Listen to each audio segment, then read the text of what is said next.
지중해의 푸른 물결에 둘러싸인 작은 왕국 모나코. 황금빛 요트가 정박한 항구와 화려한 휴가지로 유명합니다. 그 중심에는 언제나 우아함과 스캔들, 전설과 현실이 교차하는 모나코 왕실이 있습니다. 모나코 왕실은 세계적인 부호로 꼽히며 약 1조 3천억의 자산을 가지고 있습니다. 왕은 국토의 약 4분의 1에 해당하는 토지를 개인적으로 소유하고 있고 카지노 등 왕실 자산을 합쳐 유럽 군주 중 세 손가락 안에 드는 부자라고 합니다. 세상에서 가장 우아한 왕비로 불렸던 여인 그레이스 켈리. 할리우드에서 정점에 올랐던 그녀는 모나코 대공 레니에와 결혼하며 현실 속 동화를 완성했습니다. 그레이스 켈리는 단숨에 모나코를 전 세계에서 가장 세련된 왕실로 만들었습니다. 이 왕실은 전 세계가 주목하는 럭셔리와 드라마의 상징이 되었습니다. 하지만 그 동화는 그녀의 세 자녀의 사생활로 점점 균열을 보이기 시작했습니다. 세상은 그들이 어머니의 품격을 이어주길 기대했지만 세 자녀의 사생활은 언제나 세상의 입에 오르내렸습니다. 사람들은 더 이상 이들을 왕족이라기보다 가십지의 단골의 중심으로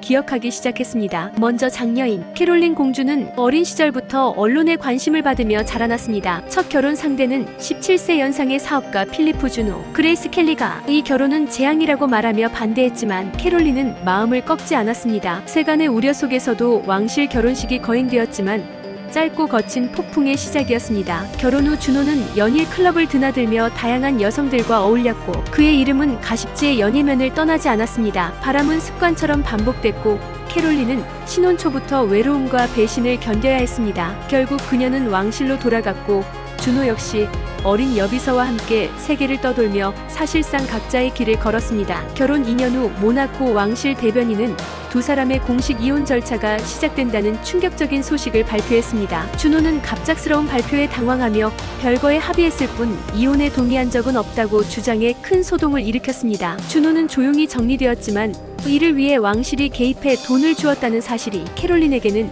씻기 힘든 상처를 남겼습니다. 두 번째 남편은 이탈리아 출신의 사업가 스테파노 카시락이었습니다. 젊고 부유하며 열정적이었던 그는 그녀에게 진짜 사랑이 무엇인지 알려준 사람이었습니다. 그러나 행복은 오래가지 않았습니다. 카시라기는 고속 파워보트 레이스에 출전했다가 바다 위에서 참변을 당했습니다. 캐롤린 공주는 33세 나이에 과부가 되었으며 한동안 힘겨운 시간을 보냈습니다. 그리고 세 번째 결혼. 상대는 독일 하노버 왕가의 후계자 에른스트 아우구스트 친왕이었습니다. 캐롤린 공주와 에른스트는 수년간 유럽 사교계에서 얼굴을 익힌 오래된 지인이었지만 1990년대 중반 들어 두 사람 사이의 분위기는 단순한 우정보다 깊어졌습니다. 문제는 그가 이미 결혼한 유부남이었다는 사실이었습니다. 이들의 관계가 알려지자 언론은 즉각 반응했습니다. 친구의 남편을 빼앗았다는 자극적인 헤드라인이 캐롤린을 뒤따랐습니다. 에른스트는 이혼 이듬해 결혼식을 올렸습니다. 당시 캐롤린은 이미 딸을 임신 중이어서 더욱 화제를 모았습니다. 결혼 후 캐롤린은 한동안 유럽 각지를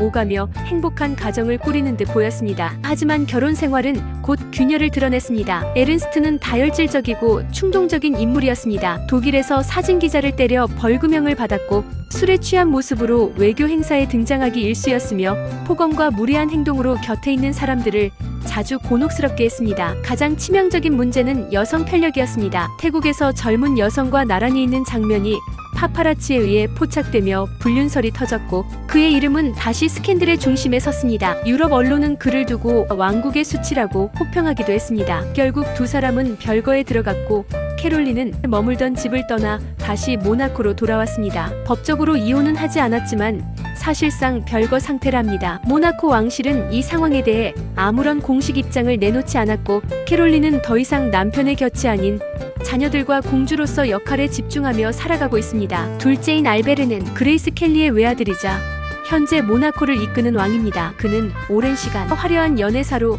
세상의 주목을 받았습니다. 알베르는 세계적 스타들과의 관계가 끊이지 않았습니다. 왕세자 시절 모델 브룩 쉴즈와 다정한 눈빛을 주고받으며 연애설이 시작되었습니다. 이후 1980년대에는 미국 모델이던 도나 라이스와 교제를 시도했지만 어머니 그레이스 켈리가 반대해 결국 둘은 진지한 사이로 이어지지 못했습니다. 비슷한 시기 글래머 배우 보 데릭과도 데이트를 했습니다. 보는 인터뷰에서 우리 둘이 레스토랑에 들어서자 사람들이 놀라서 음식이 입에서 떨어질 정도였다며 말하기도 했습니다. 1990년대에는 웨이터였던 소냐 모건과 연애를 이어갔고 그 후엔 독일 슈퍼모델 클라우디아 시퍼와 약 1년간 관계를 이어갔지만 두 사람 모두 결혼에 대한 생각은 없어 헤어졌습니다. 모델, 배우, 리얼리티 스타, 웨이트리스 등 그의 연애 상대는 스타일도 국적도 직업도 전혀 일관되지 않았습니다. 취향조차 알 수 없는 이 복잡한 연애사 덕분에 그는 세상에서 가장 예측 불가능한 플레이보이 왕자로 불리게 되었습니다. 마침내 긴 독신 생활을 끝내고 알베르는 결혼에 성공합니다. 신부는 남아프리카 공화국 출신의 수영선수 샤를렌 위트스토. 두 사람은 성대한 결혼식을 치렀습니다. 알베르 왕자의 사생활이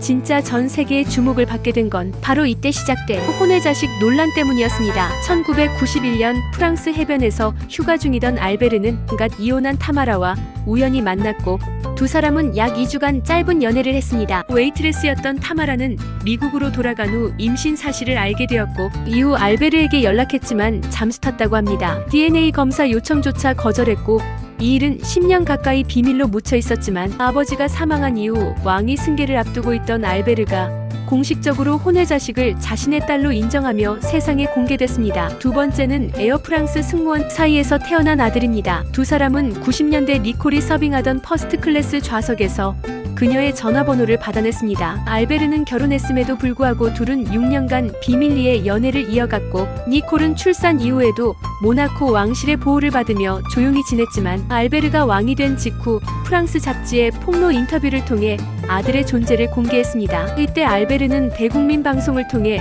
직접 친자임을 인정하고 DNA 검사 결과도 공개하며 책임을 지겠다고 선언했지만 모나코 헌법상 혼외자식은 왕위 계승권이 없다는 입장을 분명히 밝혔습니다. 그럼에도 그는 두 자녀에게 재정적 지원과 배려를 약속했습니다. 2021년에는 한 브라질 여성이 또 다른 혼외 자녀가 있다고 주장하며 이탈리아 법원에 소송을 제기했습니다. 2000년대 클럽에서 알베르와 처음 만났으며 알베르가 결혼 이후 함께 여행했었고 러시아에서는 정상회담까지 동석해 푸틴 대통령까지 함께 만났다고 주장했습니다. 하지만 그녀가 브라질로 돌아간 뒤 임신 사실을 알리자 알베르는 연락을 끊었다고 주장하며 딸이 알베르의 자녀라고 소송을 걸었습니다. 이에 대해 알베르는 현재까지도 단호히 부인하고 있습니다. 결혼식 직전 이 사실을 모두 알게 된 샤를렌이 세 차례나 도망을 시도했다는 보도가 나왔습니다. 고향인 남아공행 편도 비행기 표를 구입하고 파리에서 돌아오길 거부한 그녀를 모나코 궁전 측에 설득하고 여권을 회수해 겨우 결혼을 성사시켰다는 소문은 파문을 일으켰습니다. 결국 그녀는 도망치려 한 신부라는 별명을 얻었고 그 이미지는 쉽사리 지워지지 않았습니다. 결혼 이후에도 부부 사이에는 끊임없는 불화설이 돌았습니다. 샤를렌이 치료를 이유로 장기간 모나코를 떠나 반지를 빼고 있는 모습이 포착되어 왕궁 안팎에선 별거설이 돌았고 일부 매체는 이미 감정의 골이 깊다는 보도까지 내놨습니다. 하지만 두 사람은 공식 석상에서 나란히 등장하며 이런 소문을 일축했고 알베르는 부모가 된 후 생활이 안정되었고 샤를렌과 함께 책임을 다하고 있다고 수습하려 하기도 했습니다. 셋째인 스테파니 공주는 그레이스 켈리의 막내딸로 태어났습니다. 스테파니는 어릴 때부터 개성이 강해 바나나 공주라고 불리게 됩니다. 스테파니의 첫 번째 결혼은 로맨스 소설 같았습니다. 상대는 그녀의 경호원이었던 다니엘 뒤크루에. 두 사람은 이미 결혼 전 두 아이를 두고 있었습니다. 금지된 사랑처럼 시작된 관계는 결혼으로 이어졌고 순서가 어긋난 결혼에 왕실은 우려했지만 아버지는 딸의 뜻을 꺾지 못했습니다. 하지만 동화는 오래가지 않았습니다. 결혼 이듬해 뒤크루에가 벨기에 스트리퍼와 찍힌 파파라치 사진이 공개되며 모든 것이 무너졌습니다. 스테파니는 충격에 휩싸였고 아버지인 레니의 국왕은 눈물 한 방울도 흘리지 않을 것이라는 냉정한 말을 남겼습니다. 두 사람은 1년 만에 이혼했고 뒤크루에는 왕궁을 추방당하듯이 떠났습니다. 잠시의 고요 후 또 다른 파문이 일었습니다. 스테파니는 급작스럽게 셋째 아이를 출산했지만 아이의 아버지를 끝내 밝히지 않았습니다. 출생증명서에 붙일라는 공란으로 남았고 언론은 또 다른 경호원을 지목했습니다. 아이는 자라면서 경호원의 성을 쓰게 되었고 스테파니는 조심스레 그 사람은 늘 우리 곁에 있다고 말했습니다. 그 이후 찾아온 사랑은 더 충격적이었습니다. 모나코 국제 서커스 페스티벌에서 만난 귀여운 고개사 프랑코 니에였던 것입니다. 그와 사랑에 빠진 스테파니는 아이들을 데리고 서커스단과 함께 유랑을 떠났고 왕실 공주가 아닌 서커스 단원처럼 살았습니다. 떠돌이 생활 끝에 결국 헤어지고 니에는 가족에게 돌아갔고 스테파니도 모나코로 복귀했지만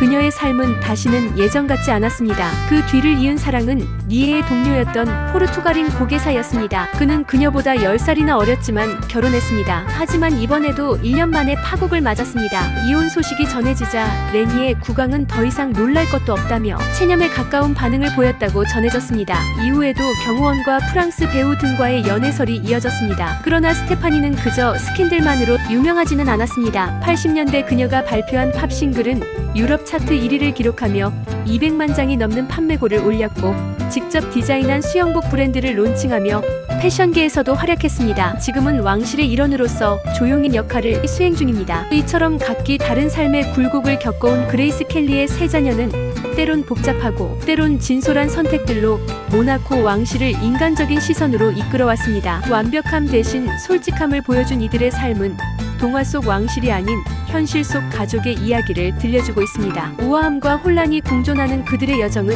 오히려 모나코라는 작은 나라를 더욱 특별하고 매력적인 시선으로 바라보게 만드는 또 하나의 이유가 되고 있습니다.